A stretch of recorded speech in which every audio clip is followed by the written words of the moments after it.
그러니까 뭐라 그러지? 부츠? 웨스턴 부츠 그런 거. 그렇죠. 말 그대로 했을 맞아. 그때는. 카우보이 부츠 이런 거. 그러니까. 아, 여기서 또 세대 차이 막 느껴지네.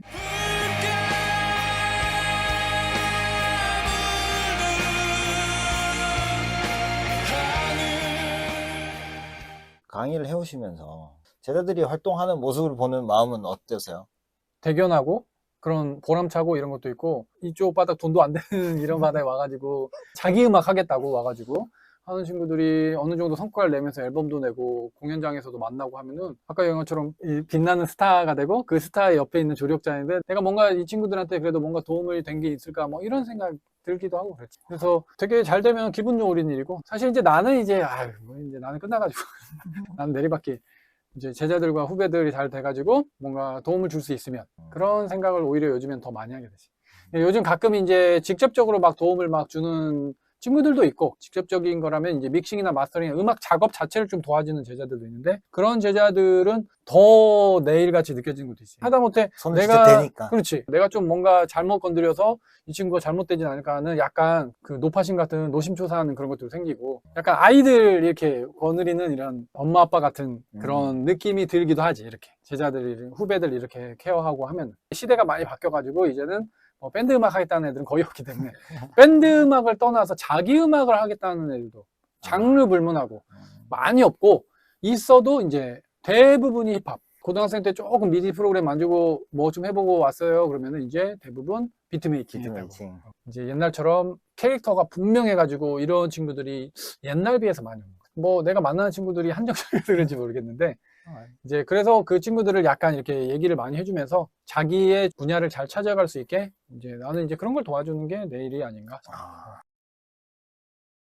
유튜브도 같이 또 운영하시잖아요. 유튜버잖아요. 구독자도 3,000명대, 로크뮤직, 문정민으로. 기본적으로 컨텐츠가 큐베이스나 뭐 로직, DAW나 플러그인에 대한 정보나 이런 걸 하잖아요.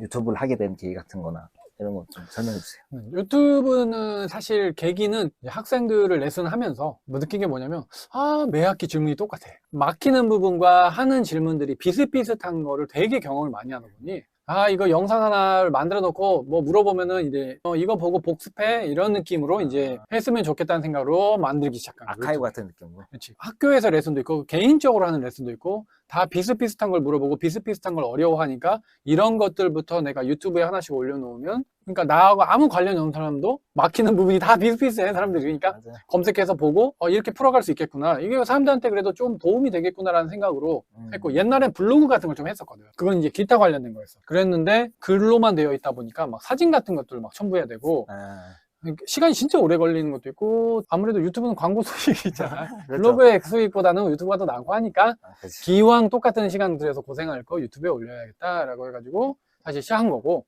처음에는 그런 팁과 플러스 이제 내가 개인 작업을 하는 것들에 대한 것도 같이 올려야죠 했는데, 개인 작업하는 거는 거의 못 올리고 요즘에 사실은 그래서 채널 성향이 바뀌어버리는 채널 성향이 더 이제 학습적인 걸로 가지. 개인 작업했던 거를 이렇게 작업합니다라고, 과정이 이렇습니다라는 약간 그런 것들도 다루려고 했는데, 내가 발매된 음악은 이미 거기서 해버리면은 그게 다 걸려버리기 때문에, 그렇다고 음악을 블랭크 처리할 수도 없고, 그리고 다른 음악 넣을 수도 없고, 그러다 보니 학교에서 레슨하듯이 그런 것들을 집중하자 해가지고 이제 시작을 한 거고, 이제 세일 소식이나 그런 걸 올린 거는 한참 후야 사실은. 처음에는 로직이나 큐베이스 정도만 올렸고, 큐베이스가 월등히 지금 많은데 그 이유는 로직보다 큐베이스 검색량이 훨씬 높기 때문에 그래요? 큐베이스의 유입자가 훨씬 많기 때문에 큐베이스에 특화할 수밖에 없어서. 그러다가 내가 유용하게 쓰는 플러그인 이펙터나 가상악기들을 소개하다 보니, 거기서 좀 더 나은 게, 내가 유용하게 쓰는 게 세일을 하네요, 그렇게 갖고 이제는 세일 소식만 또 올리게 되고, 이제 그렇게 한 거야. 너무 열심히는 또 못해. 한 달에 한두 번 올릴까, 뭐 다른 거 하면서 하니까 시간 날 때만 하고. 예전에는 뭐 일주일에 한 번씩 올립니다 뭐 이런 거를 해볼까 생각도 한 적이 있었는데, 그 약속을 못 지킬 것 같아 내가 아무리 생각해도. 듣다 보면 교수님만의 웃음 포인트가 있어요. 그런 말투 안에 있는. 그렇지, 그런 것도 있고. 그래서 솔직히 많이 자르는 거야 나도. 썰 푸는 것도 많이 얘기하고 농담 따먹기도 많이 하거든. 편집하다 보면 굳이 필요 없는 얘기 뭐하러 했지? 다 잘라냈지. 맞아요. 다 통편집. 나는 왜 이 불지옥에 뛰어들게 되었나. 좀 태생부터 그러지 않았나. 어렸을 때 내가 음악과 친밀한 관계를 가졌던 그런 거였고, 어렸을 때. 왜냐면 우리 아버지가 가곡을 되게 좋아하셔가지고 되게 특이하게. 가곡. 내가 어렸을 때 3살, 4살 때 배웠던 노래가 산타루치아. 음악이랑 친숙하게 그런 식으로 지냈고, 어머니는 올드팝이나 이런 거 좋아하셔가지고, 초등학생 때부터 올드팝 음악들도 많이 듣고 자라면서 따라 부르는 것도 좋아했었고, 그래서 중고등학생 때도 음악싱을 되게 좋아했어. 그런 느낌 들었어. 모험하는 느낌. 새로운 음악을 배운다는 게 학생들한테도 그런 스펙트럼 넓힌데 두루두루 오픈마인드로 하는 얘기 많이 하잖아. 이게 약간 나의 경험담이기도 한데, 새로운 음악을 듣는 게 신기한 느낌이었던 거야. 그때는. 국악이든, 클래식이든, 올드팝이든 뭐. 습득력이 좋을 때니까 또. 그때는 막 연습장에 메모하면서 그랬거든. 새로운 음악 들으면은 안 잊어버리려고 그 막 써놓고 했거든. 목록도 작성하고. 그러다 보니 듣는 걸 좋아하면 어떻게 해? 하고 싶지. 그러니 고등학생 됐을 때 곡도 써보고 싶은데 보통 어렸을 때는 다 이성친구 관련된 이런 내용들이나 나의 경험담, 친구의 경험담 이런 걸로만 곡 쓰고 막 하니까 곡도 그냥 없는 걸로 기타 퉁탕거리면서 쓰고 밴드 생활하고 하니까 락 좋아하게 되고 컴필레이션 앨범 중에 뭐 하나 듣다가 그때 블러를 처음 블러. 들었어. 걸스 앤 보이스의 네. 그 노래가 딱 중학교 2학년이었어. 걸스 앤 보이스가 약간 뿅뿅거리는 완전 약간 좀 독특한 음악이었는데 너무 흥미로워서 블러를 듣고 새로운 음악 장르에 대해서 알게 됐는데 그때가 94년? 그때 테이프 많이 팔던 데 가가지고 새로운 걸 찾아보다가 블러가 들어있는 그런 컴필레이션을 또 하나 샀는데 그땐 컴필레이션이라고 하는 옴니버스 앨범이 많이 불렀는데 내가 모르는 밴드를 알 수 있는 다양한 걸 들어보기 위해서 묶음 그래서 샀는데 거기에 레디오헤드가 있어. 1번 레디오헤드, 2번 스매시 펌킨즈 막 이런 식으로 그 시대의 얼터너티브에 나는 내노라는 애들이 다 담겨 있었던 거야. 컴필레이션 이름이 파비지 데드거든. 파비지데드 검색해보면 컴필레이션 앨범인데 명반 취급받아. 그걸 내가 테이프로 그때 중학생이었는데 샀던 거야. 그때 이제 첫 번째 곡이 1번 트레이드 크립이었어. 그때가 크립이었어. 그래서 크립이라는 노래 자체가 원래 그렇지. 중병 빠지기 그렇지. 진짜 좋은 노래잖아요. 스매시 펌킨즈는 투데이가 있었고 1번, 2번. 그래서 이제 그걸 듣고는 그런 음악 장르에 빠져버렸지. 락 음악을 막 이제 이것저것 찾아 듣기 시작하다 보니 보통 이제 락 음악 듣다 보면 좀 더 센 거 없냐? 좀 더 센 거 없냐? 가다 보니까 이제 막 메탈 듣고 있고 하드코어 막 데스메탈 듣고 있고 무슨 알코올 도수 높이는 것처럼. 고등학생 때는 막 카니발 콥스 막 메탈리카는 제임스 해플트 때문에 되게 좋아했고 그 외로 진짜 좋아했던 밴드는 세풀투라라고 나는 진짜 좋아했었어. 세풀투라. 그러니까 그런 음악 장르도 막 좋아하다가 하다 보니 대학 가면은 나도 저거 해야 돼. 시작이 사실은 음악 시작이 그거였어. 처음에는 팝 좋아하고 해서 기타 튕기고 막 하다가 얼터너티브에 빠졌고 네버마인드 이런 거 나오지도 한 1, 2년, 2년 정도밖에 안 됐을 때인 거야. 얼터너티브 시작해서 얼터너티브 많이 좋아했지만 좀 더 센 거. 좀 더 센 거. 하다가 기타 보컬 너무 멋있는 거야. 제임스 해필드. 그렇죠. 그런 류의 음악들은 다 보컬이 기타를 치더라. 어렸을 때 내가 되게 하이톤 올라왔거든. 쉬주군 이런 거 막 쉽게 불렀거든. 좀 오글거리는 얘기지만 노래방 스타였어 내가. 또래들 중에. 저도 그랬어요. 그랬는데 음악 시장 다르잖아. 그랬는데 마이크만 잡고 부르는 건 난 허전해서 안 되겠더라고. 나는 기타 치면서 불러야 돼. 그래가지고 기타 연습하고 마이크 잡으면서 이제 하는 거 연습 기타 보컬 파트에 맞춰서 하다 보니 대학교 가가지고 밴드를 그때 진짜 많이 했어. 여기저기 꼽사를 껴가면서 겉멋 들었을 때 말구도 신고 다녔는데 삐죽삐죽 삐어줬거든. 그때 말구도 하는데 요즘엔 모르겠어. 그러니까 뭐라 그러지? 웨스턴 부츠 그런 거. 말구다 그랬어 그때는. 카우보이 부츠 이런 거. 그러니까 여기서 또 세대 차이 막 느껴지네. 그 완전 심취했지 뭐. 그리고 이제 제대하고 내가 음악을 할 것인가 말 것인가 이제 고민을 했을 때였고 제대하고 음악을 해야겠다라고 하고 계기가 나는 한 번씩 있었는데 아까 그 블러를 들으면서 레디오헤드를 접한 거 얼터너티브 시작. 그 다음에 메탈리카의 제임스 해필드라는 거 만난 거. 그 다음에 군대 가기 직전이었지만 벨벳 골드마인이라는 영화 본 거. 너무 음악이 완전 멋있네. 음악인으로서 사는 것도 나쁘지 않겠는데 이런 꿈을. 그때 이제 반신반의하고 있을 때였는데. 그다음에 군대 갔다 와서 본격적으로 음악을 공부해야겠다고 해서 지금의 이상현을 하기 시작한 건 원스. 이렇게 계기가 딱 있었어. 이걸 계속 해야 되나 라는 생각이 있을 때 한 번씩 터닝 포인트를 한 번씩 뭐가 쳐주는 게 있었어. 마음을 울컥하게 만드는 게 하나씩 있었지. 그래서 지금까지. 동화를 되게 잘 하시는 근데 편이네요. 이제 없어. 이제 문제야. 또 있겠죠 이제. 그래서 이제는 나이 들고 이제는 곡 소재도 없고 요즘에는 이제 옛날 같지 않아 감성이. 나이 든 걸 느껴.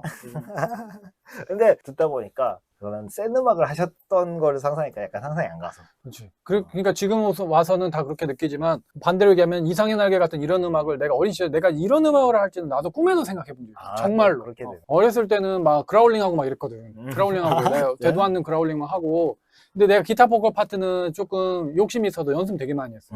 아직도 기타 치는 중 그때도 걔도 20대 초반인데 또래인데 기타 우르거리는 기타 진짜 잘 쳤거든. 솔로가 막 그런 거 엄청 잘했는데 그 친구가 다른 건 다 놀려도 나를 다 놀려. 그런데 얘가 기타 치면서 노래는 꽤 했어. 이거만 해. 이게 힘들거든. 막 빨리 치면서 크리핑 데스, 마스 오브 퍼펫 이거를 기타 치면서 노래를 하는 게 쉽지 않아. 근데 내가 어렸을 때 막 했거든. 근데 지금은 안 되더라고.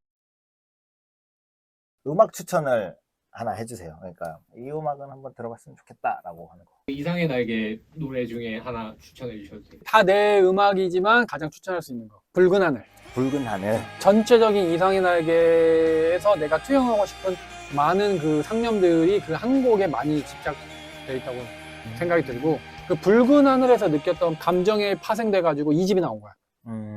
희망과 절망의 경계라는 제목으로 나온 게, 앞부분은 약간 밝은 느낌 나오다가 무겁고 어두운 게 나오고, 다시 밝은 느낌 가다 무겁게 나온 게, 이게 내가 음악을 만들 때 아까 맨 처음에 우리가 그런 이미지 생각을 했다고 했는데, 밝은 느낌이 희망이고 무겁고 어두운 거는 절망이고, 희망과 절망이 교차하는 그런 상념에, 붉은 하늘에 해가 지는데 바닷가 바라보다가 아 그래도 우리 멋있게 잘 살아왔어, 앞으로는 좋은 일이 펼쳐질 거라, 약간 희망적인 느낌도 있지만 나는 왜 이렇게 살고 있나, 이게 뭔가 너무 저물어가고 좌절해가는 그런 느낌이 교차하는 그런 상념이 있었거든. 그래서 붉은 하늘을 그 하나에 담았고, 이상의 날개 음악을 많이 관통하고 있는데, 주제를.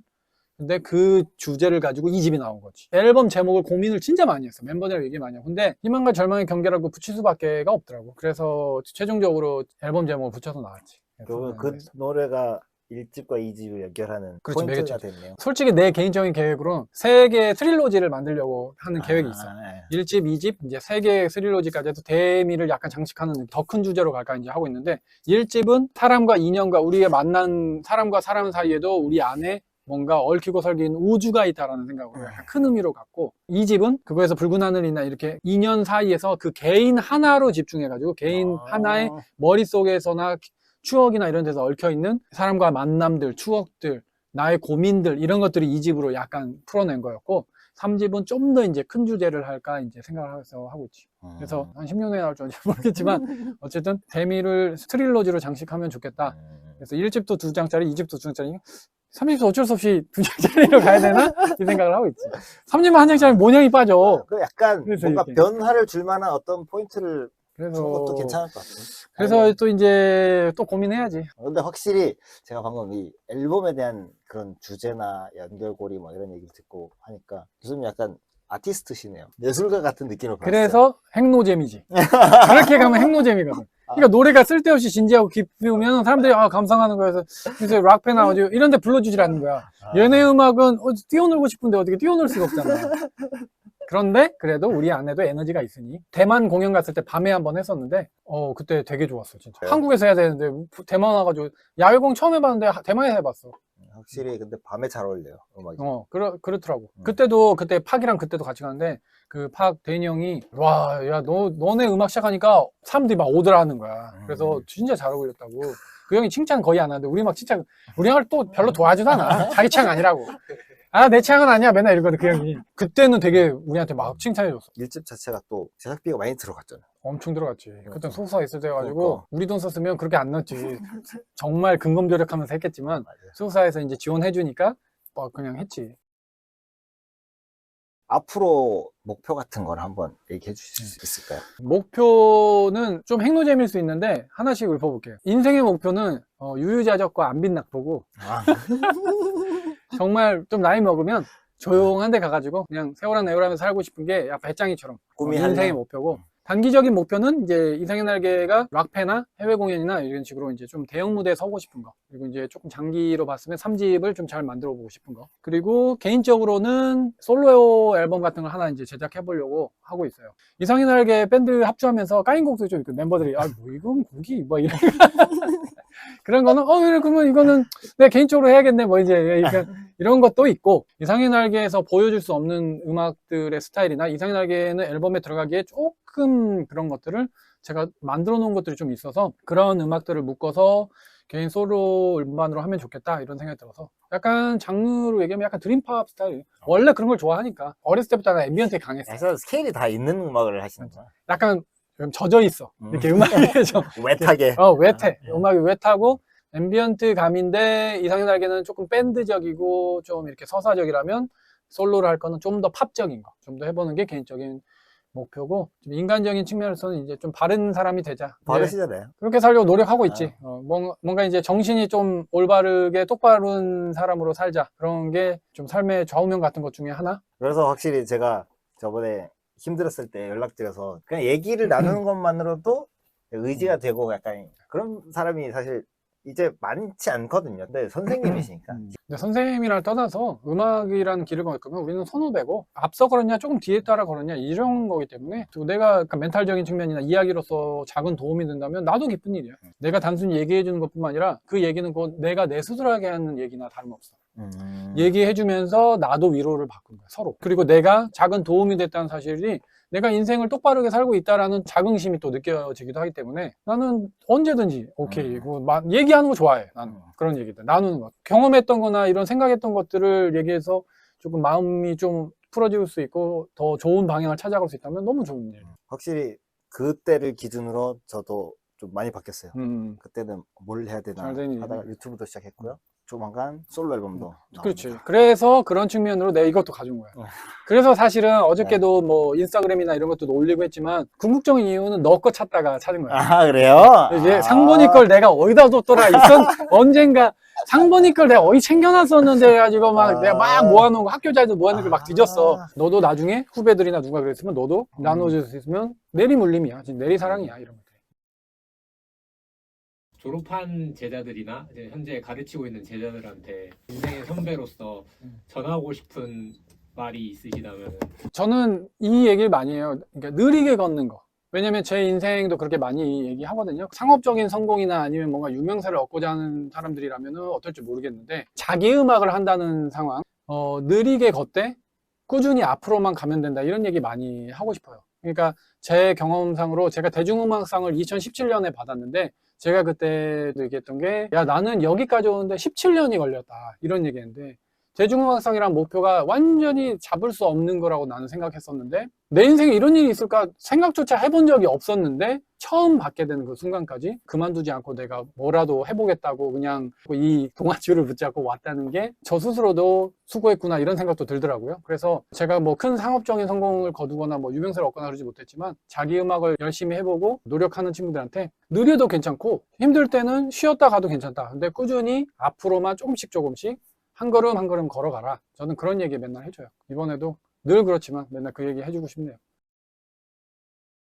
네, 오늘 먼 길, 집이 멀시잖아요. 조금 멀지만 홍대야 뭐 너무 이제 왔다 갔다 이제 너무 익숙하니까. 와주셔서 너무 감사하고요. 앞으로 3집이 되고 솔로 앨범이 되고 네, 하시는 일 건강히 최고입니다. 그래서 오늘은 혼종. 난 그런 거 좋아 근데 난. 혼종이라는 게 좋은 쪽으로 혼종. 여러 가지가 다 긍정적인 의미의 혼종. 오늘 출연해주셔서 너무 감사하고요. 구독과 좋아요를 많이 부탁드려요. 같이 인사 한번 하면서 마무리하시죠. 네. 안녕. 안녕. 감사합니다.